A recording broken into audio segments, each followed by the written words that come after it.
স্বৈরাচারের আমলে অনেক আলেম চুপ ছিল, কিন্তু বিদায় হওয়ার পরে এমন বাঘ হইছে এখন, কথা বলে না কেন? হাসিনার আমলে ছিল বিড়াল, কারণ তাদের আগের বক্তব্য ইউটিউবে আছে আর পরের বক্তব্য দেখবেন। আগের বক্তব্য ছিল মেও মেও মেও মেও করত, যখনই উনি পলাইছে সব রয়্যাল বেঙ্গল টাইগার হয়ে গেছে। এই টাইগারের কোনো দাম নাই, ঠিক কিনা বলেন? আসল টাইগার মাওলানা মামুনুল হক, আসল টাইগার রফিকুল ইসলাম মাদানী, আসল টাইগার মুফতি সাখাওয়াত হোসেন রাজি, আজিজুল হক ইসলামাবাদী। যে সমস্ত আলেমদের জুতা বহন করার যোগ্যতা এমপি মন্ত্রীদের নাই, তারা এই সমস্ত আলেমদের উপর নির্যাতন চালিয়েছে, কথা বলতে হবে, ঠিক কিনা বলেন? এদেশের অসংখ্য আলেমদেরকে তোমরা ফাঁসির মঞ্চ করে ফাঁসির কাষ্ঠে ঝুলিয়ে তোমরা মিষ্টি বিতরণ করে খেয়েছ, কথা বলতে হবে ভাই, জোরে বলতে হবে, ঠিক কিনা বলেন? আলেমদের তো সন্তান ছিল, আলেমরা চোখের পানি ঝরিয়েছে, বছরের পর বছর আলেমদেরকে আত্মীয় স্বজনের সাথে সাক্ষাৎ করতে দেওয়া হয় নাই। ফাঁসির আসামিরা আত্মীয় স্বজনের সাথে কথা বলার সুযোগ পেয়েছে, কিন্তু আলেমদেরকে মোবাইল ফোনে কথা বলার সুযোগ দেওয়া হয় নাই। এই সমস্ত জালেম স্বৈরাচারী যারা করেছে এবং তাদের সঙ্গ যারা দিয়েছে, তাদের ভয়ঙ্কর শাস্তির অপেক্ষা করতে হবে, কথা বলতে হবে, ঠিক কিনা বলেন? সর্বোপরি আজকের আলোচনার মাধ্যমে আল্লাহ তাআলা কোরআনের নূর দিয়ে আমাদের অন্তরগুলাকে আলোকিত বানায় দেন। হেদায়েত দেওয়ার মালিককে। পৃথিবীর কোন পীরের হাতে হেদায়েত আছে? কোন দরবেশের হাতে? হেদায়েতই যদি পীর দরবেশের হাতে না থাকে, তো জান্নাত জাহান্নাম পীর দরবেশের হাতে কেমনে থাকে? আমাদের দেশের অসংখ্য লোকেরা বিশ্বাস করে এই কথা যে পীর দরবেশের হাতে অনেক ক্ষমতা, এই জন্য তারা পীরের বাড়িতে গরু নিয়ে যায়, মহিষ নিয়ে যায়, খামোখা যায় না, কিন্তু এটা বিশ্বাস নিয়ে যায়। ওরা জানে আমি যার দরবারে গরু নিয়ে যাচ্ছি, বাবা যদি একটাবার আমার গরুটা খেয়ে ফেলে, মানে কবুল করে, তাহলে আমার মনের সব আশা পূর্ণ হয়ে যাবে। এই নিয়তে বাবার দরবারে গরু মান্নত, ছাগল মান্নত, ভেড়া মান্নত, দুম্বা মান্নত, সিন্নি মান্নত, এগুলা এই দেশে প্রচলিত আছে না নাই? এখান থেকে আমাদের বের হয়ে আসতে হবে। বদ আকীদা, তাওহীদের মধ্যে ভেজাল, এগুলা ঠিক করতে হবে।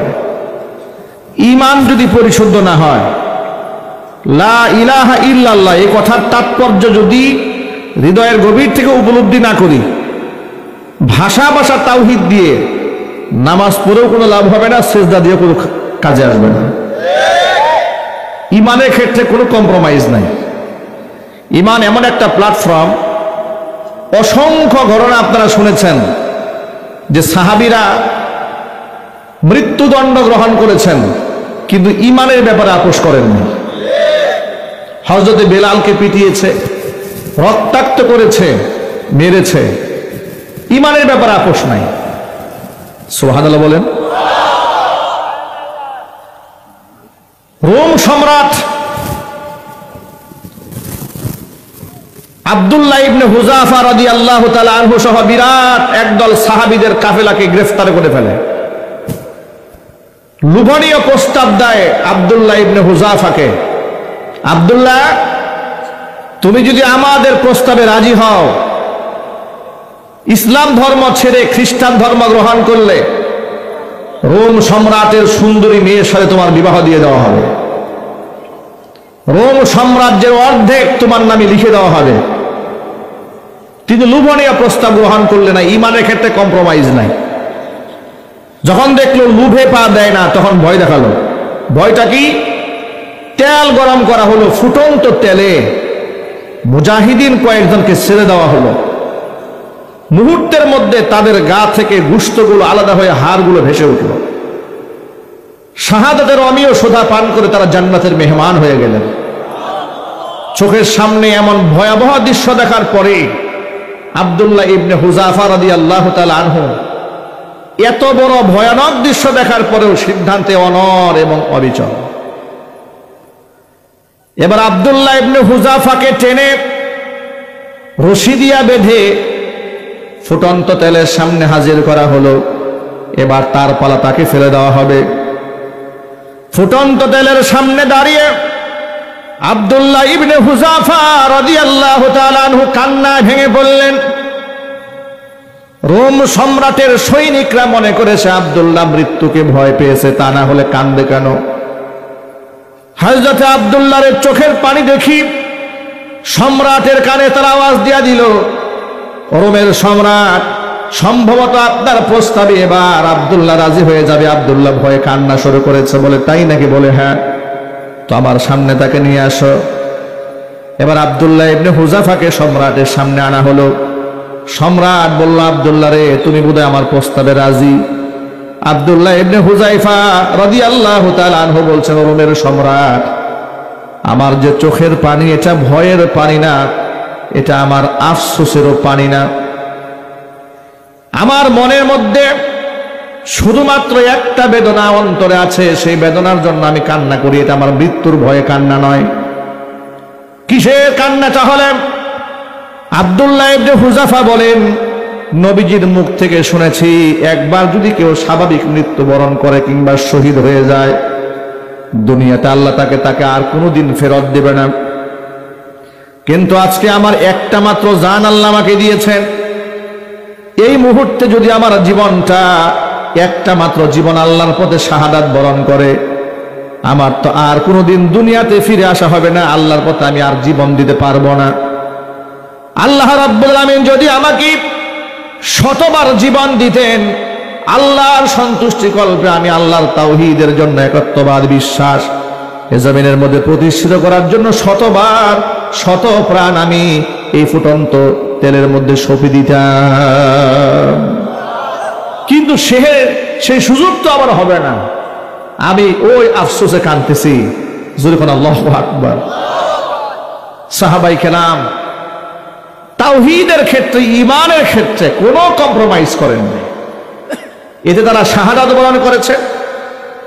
হাসি মুখে ফাঁসের রশি গলায় নিয়েছেন, কিন্তু ঈমানের ক্ষেত্রে কোনো কম্প্রোমাইজ নাই। তারা বিশ্বাস করে নিয়েছেন রবকে। জোরে বলুন, এই বিশ্বাস মনে প্রাণে তারা গেঁথে নিয়েছেন।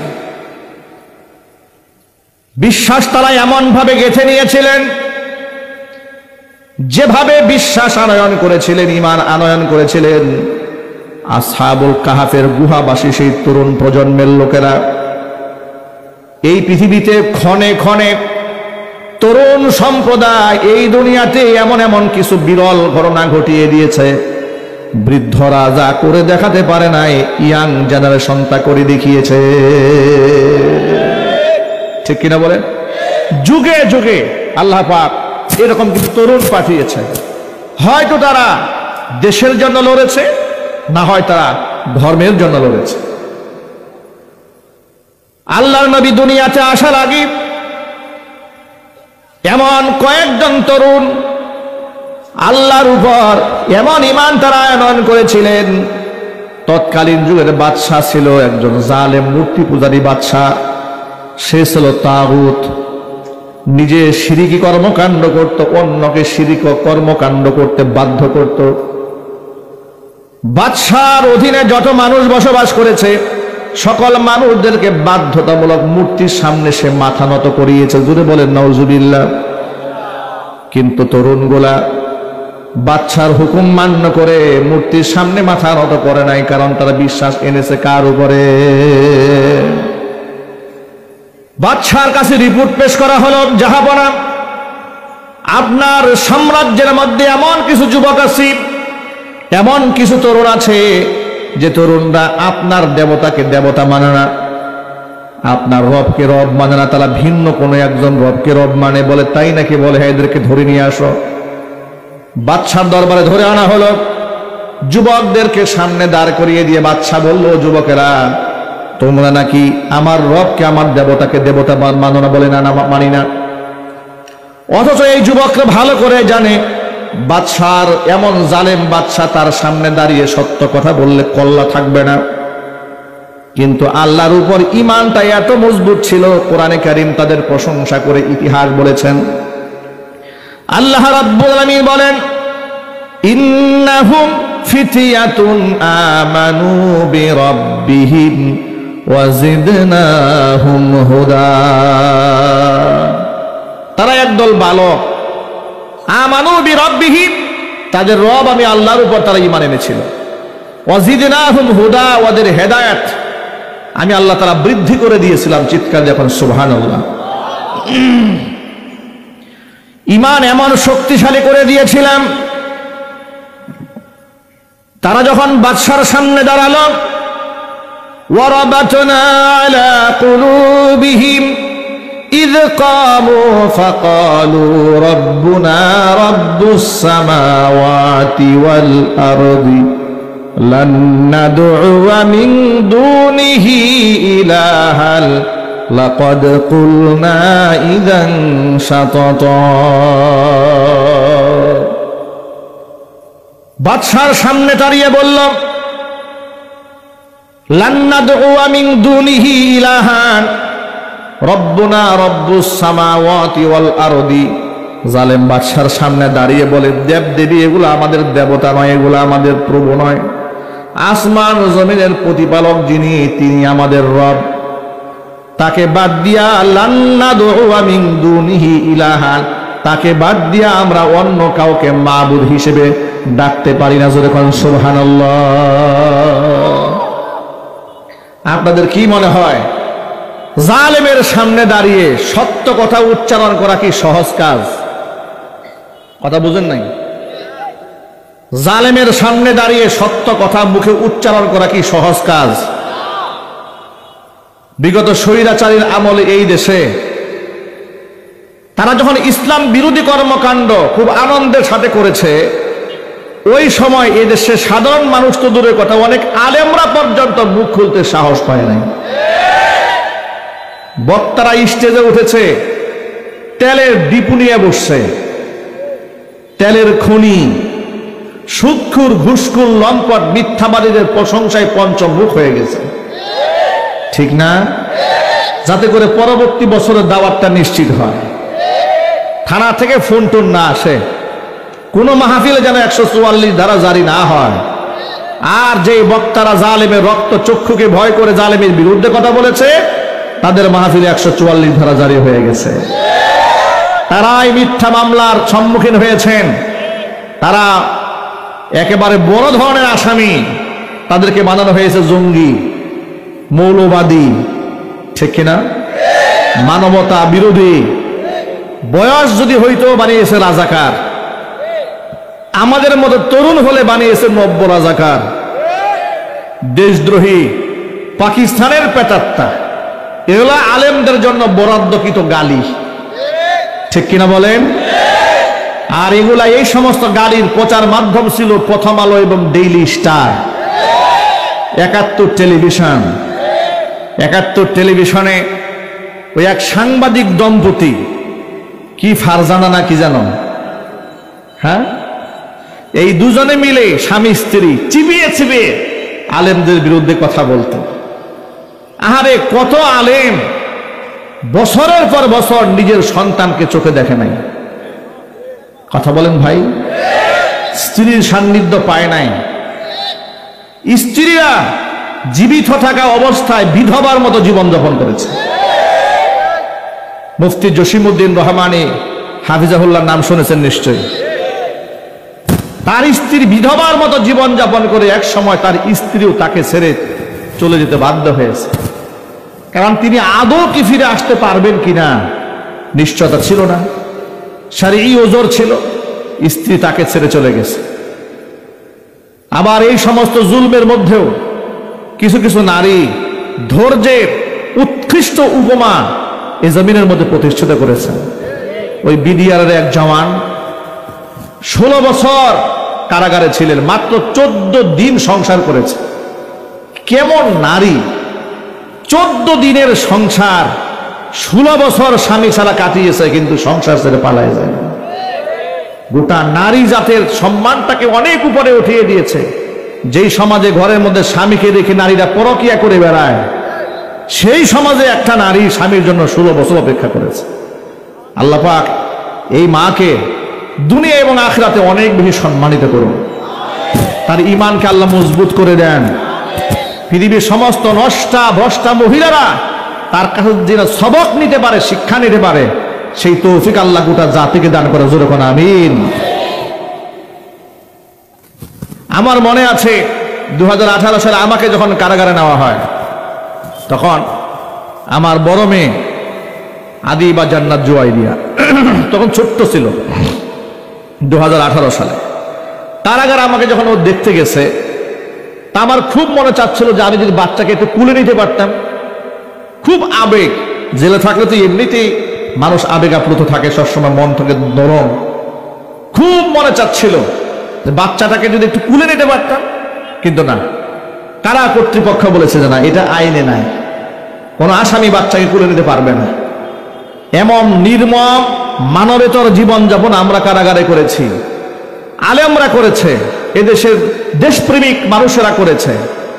কিন্তু এই সমস্ত সাংবাদিক দম্পতি, এই ফারজানা, রূপা, এই ধরনের নষ্টা ভ্রষ্টা পতিতারা তখন চিবিয়ে চিবিয়ে ভারতের দাসত্ব করে গোলামি করে আলেমদের বিরুদ্ধাচরণ করত। কালের পরিবর্তন হয়েছে, ওরা এখন কারাগারে। সপ্তাহখানেক আগে এই ফারজানা রূপা এবং তার স্বামী, এই দম্পতি স্টেটমেন্ট দিয়েছে যে আমাদের ঘরে ছোট্ট একটা বাচ্চা আছে, যদি আমাদের জামিন ব্যবস্থা করা যেত, বাচ্চাকে আমরা একটু কুলে নিতে পারতাম।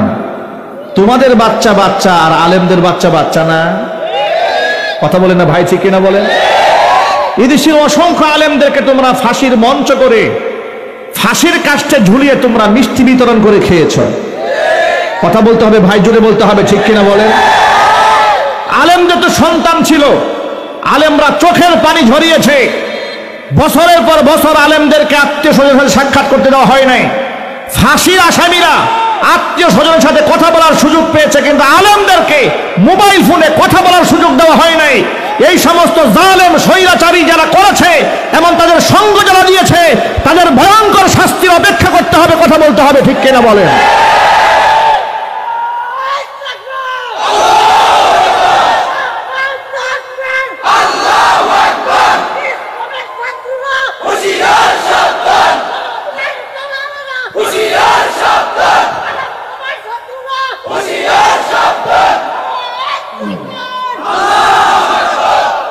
এজন্য জালেম শাসকের সামনে দাঁড়িয়ে সত্যবাণী উচ্চারণ করা হচ্ছে আফদলুল জিহাদ। আল্লাহর নবী বলেছেন, আফদলুল জিহাদি কালিমাতু হাক্কিন ইনদা সুলতানিন জাইর। পৃথিবীর মধ্যে শ্রেষ্ঠ জিহাদ হচ্ছে জালেম শাসকের সামনে দাঁড়িয়ে সত্য কথা উচ্চারণ করা। এটা সবাই পারে না, এটা সবাই পারে, এটা যদি বলতে হবে ভাই পারে। দেখবেন স্বৈরাচারের আমলে অনেক আলেম চুপ ছিল, কিন্তু বিদায় হওয়ার পরে এমন বাঘ হয়েছে এখন। কথা বলে না কেন? হাসিনার আমলে ছিল বিড়াল, কারণ তাদের আগের বক্তব্য ইউটিউবে আছে, আর পরের বক্তব্য দেখবেন। আগের বক্তব্য ছিল মেও মেও মেও মেও করতো, যখনই উনি পলাইছে সব রয়্যাল বেঙ্গল টাইগার হয়ে গেছে। এই টাইগারের কোনো দাম নাই, ঠিক কিনা বলেন? আসল টাইগার মাওলানা মামুনুল হক, আসল টাইগার রফিকুল ইসলাম মাদানী, আসল টাইগার মুফতি সাখাওয়াত হোসেন রাজি, আজিজুল হক ইসলামাবাদী। যে সমস্ত আলেমদের জুতা বহন করার যোগ্যতা এমপি মন্ত্রীদের নাই, তারাই এই সমস্ত আলেমদের উপর নির্যাতন চালিয়েছে। কথা বলতে হবে, ঠিক কিনা বলেন? আমার যুবক ভাইরা, কোরআন মাজিদ আল্লাহ তাআলা ওই যুবকদের প্রশংসা করেছেন যেই যুবকেরা জালেমের সামনে দাঁড়িয়ে আল্লাহর কথা বলেছেন। জালেম বাদশা বলল, দেবদেবীর সামনে সেজদা দাও না কেন, রবকে ডাকো না কেন? যুবকরা বলে, রব্বুনা রব্বুস সামাওয়াতি ওয়াল আরদি লান নাদউ মিন দুনিহি ইলাহা। এগুলো আমাদের রব নয়, এদেরকে আমরা ডাকি না, ওদের আরাধনা আমরা করি না, এদের পূজা অর্চনাও আমরা করি না।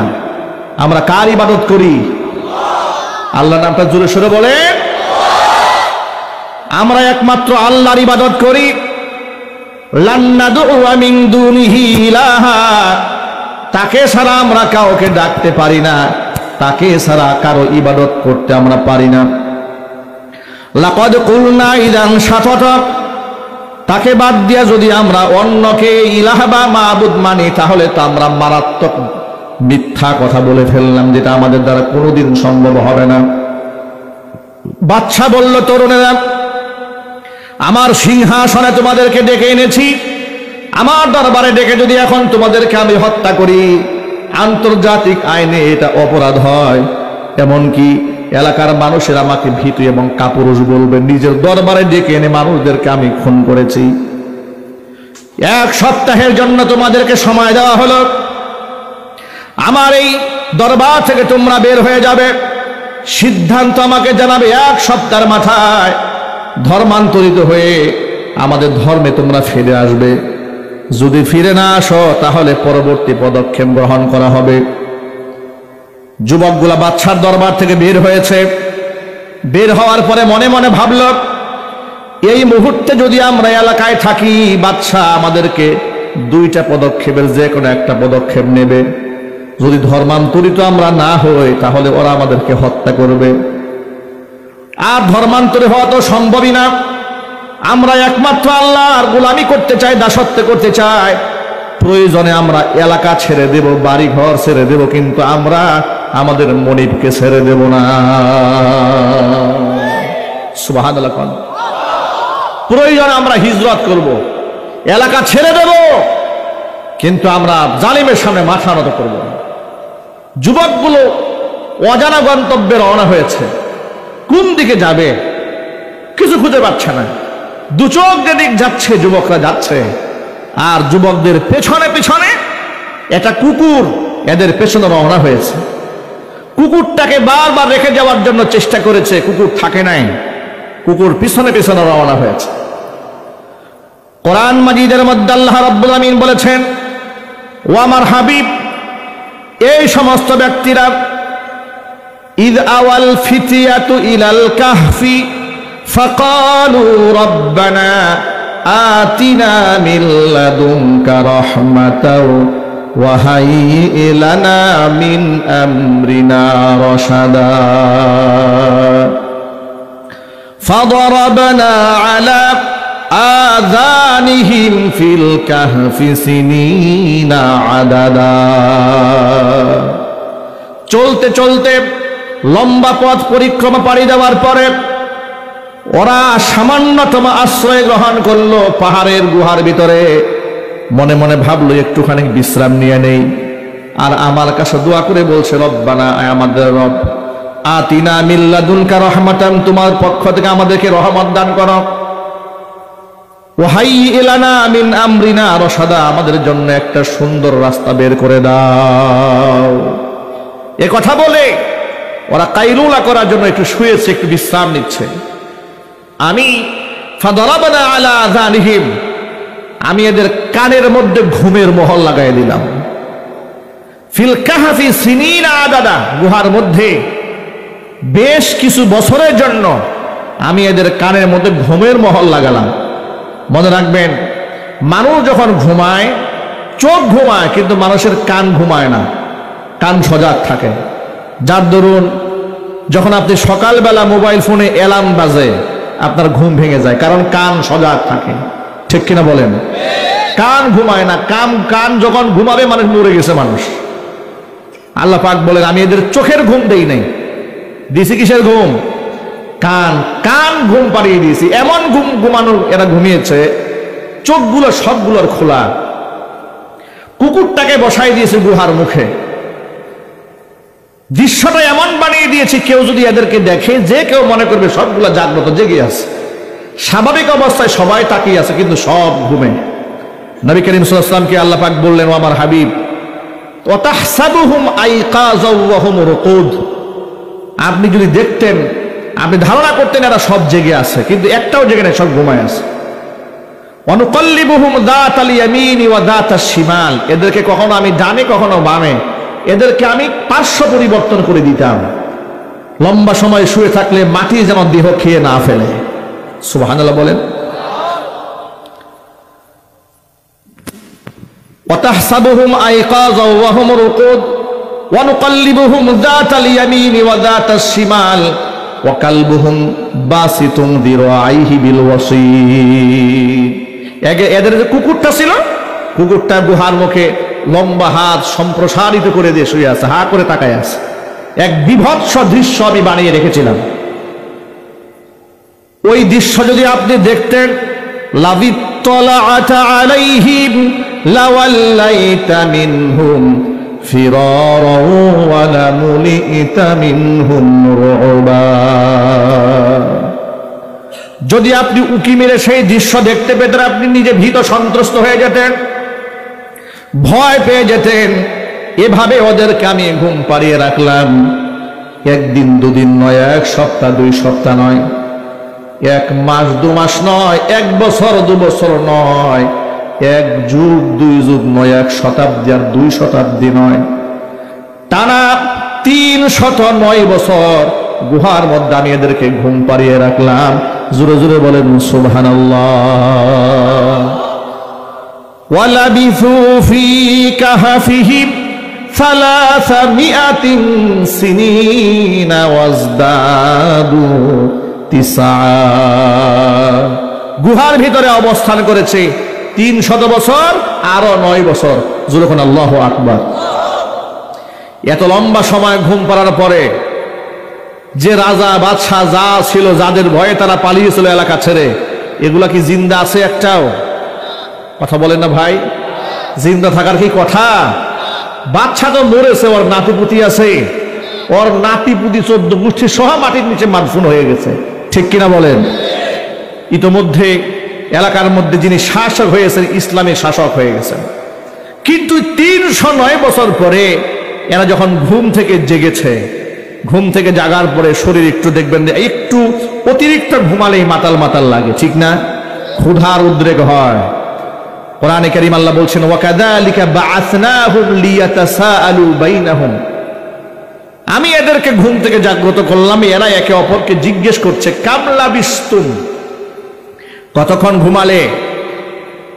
একজন আরেকজনকে বলছে, ক্বালু লাবিসনা ইয়াওমান আও বা'দা ইয়াওম, একদিন ঘুমিয়েছি কিংবা এর থেকেও কম ঘুমাইছি। সুবহানাল্লাহ বলবেন। লাবিসনা ইয়াওমান, একদিন ঘুমিয়েছি, আও বা'দা ইয়াওম, অথবা একদিনের কিয়দাংশ ঘুমিয়েছি। সূর্য তো এখানে ছিল, ঘুমাইছি এখন এখানে আসছে, মানে একটু ঘুমাইছি আর কি। তারা বলল, ক্বালু রাব্বুকুম আ'লামু বিমা লাবিসতুম, তোমাদের রবই ভালো জানে কয়দিন ঘুমিয়েছো। এটা নিয়ে এত ডিসকাশনের দরকার নাই। ক্ষুধা লেগেছে, এক কাজ করো, টাকা টুকা দিয়ে ফাবাআসু আহাদাকুম বিওয়ারিকিকুম হাযিহি ইলাল মাদিনা ফালিয়ানজুর আইয়ুহা আযকা তুআমান ওয়ালিয়াতালাত্তাফ ওয়ালা ইউশইরান্না বিকুম আহাদা।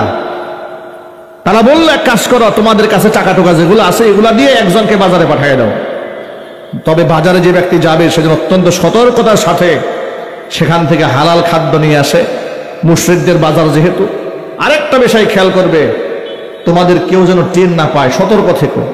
বাস, তারা টাকা টুকা নিয়ে গেছে বাজারে। 309 বছর পরের বাজার আগের মতো আছে নাকি?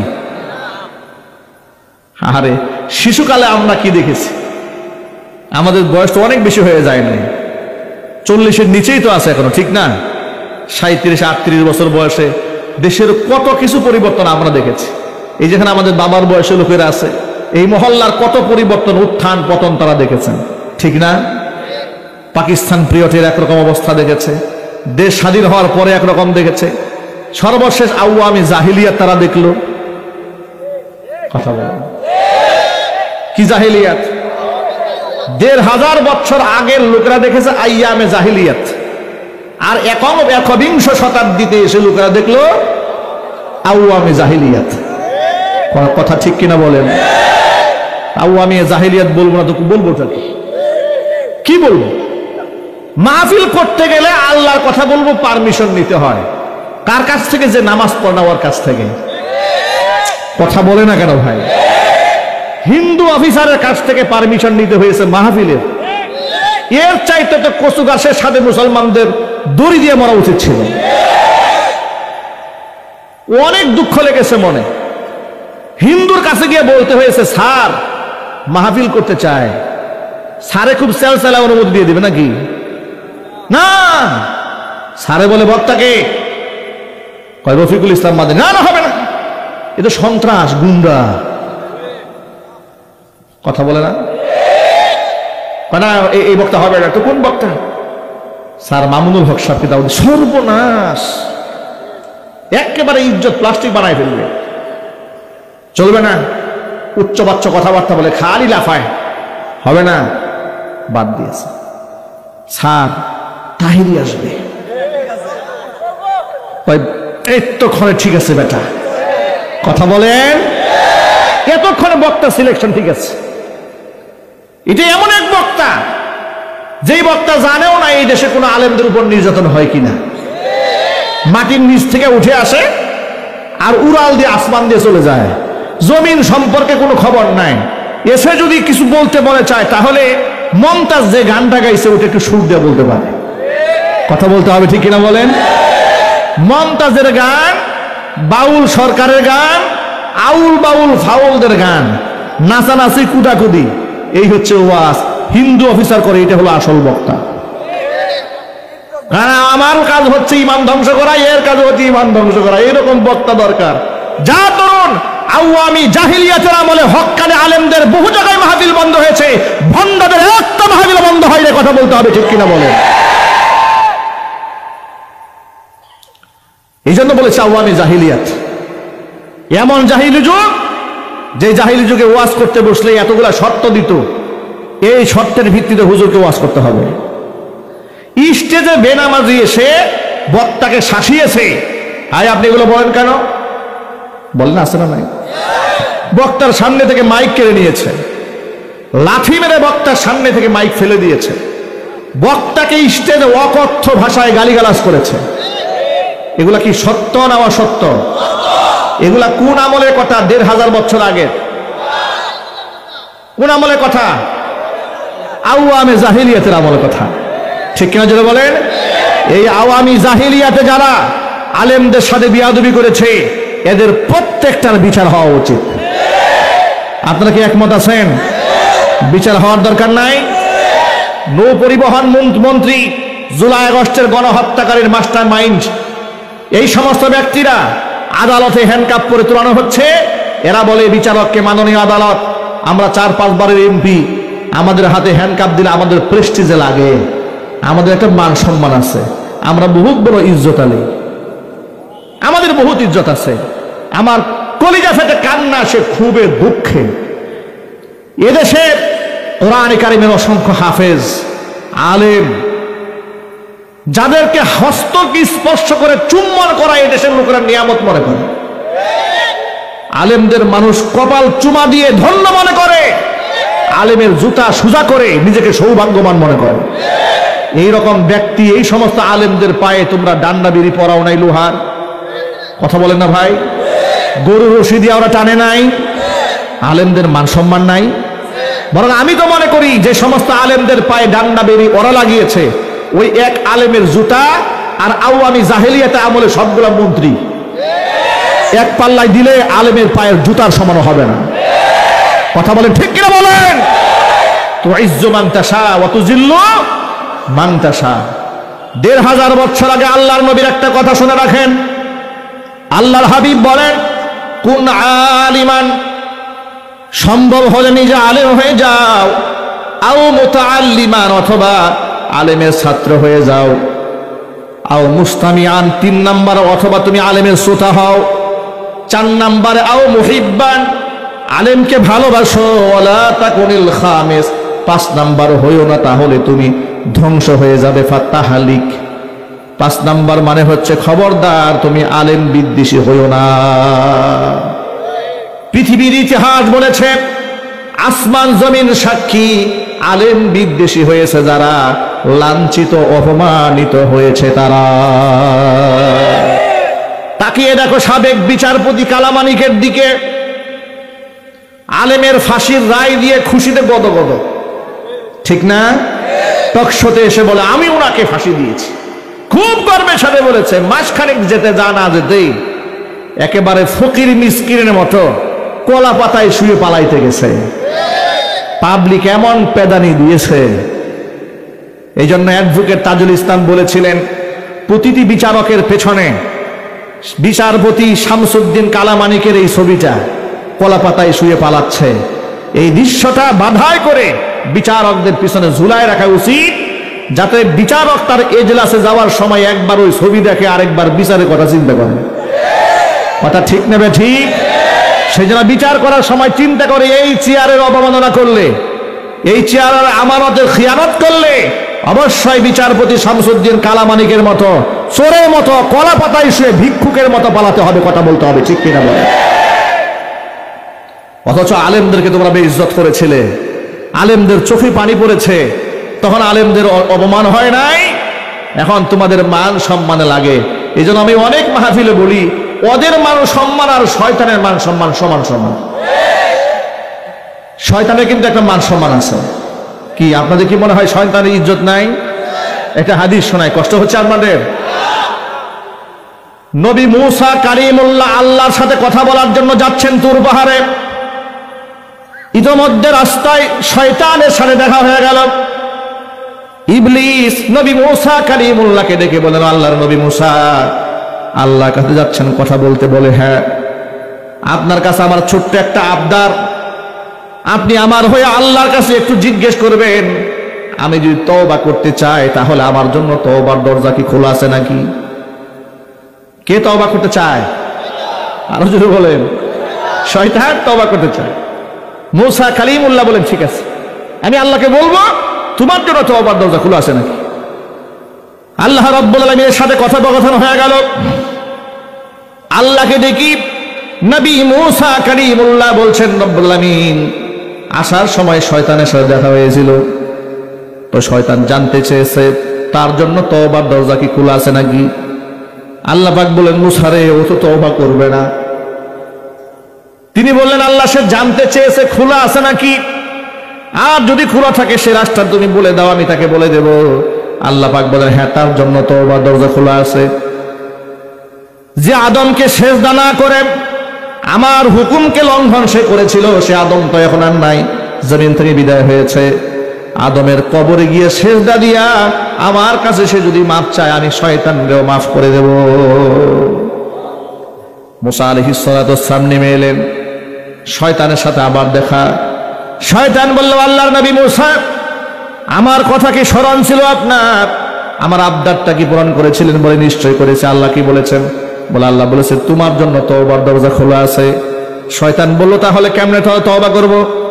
আল্লাহ বলে দিয়েছেন, আদম আলাইহিস সালাতু ওয়াস সালামকে সিজদা না করার কারণে তো তুমি গুমরাহ হয়ে গিয়েছিলে। ওই আদমের কবরে গিয়ে সিজদা দিয়ে আল্লাহর কাছে তুমি যদি মাফ চাও, আল্লাহ পাক তোমাকে মাফ করে দিবেন। শয়তান বলে, আমার একটা মান সম্মান আছে না,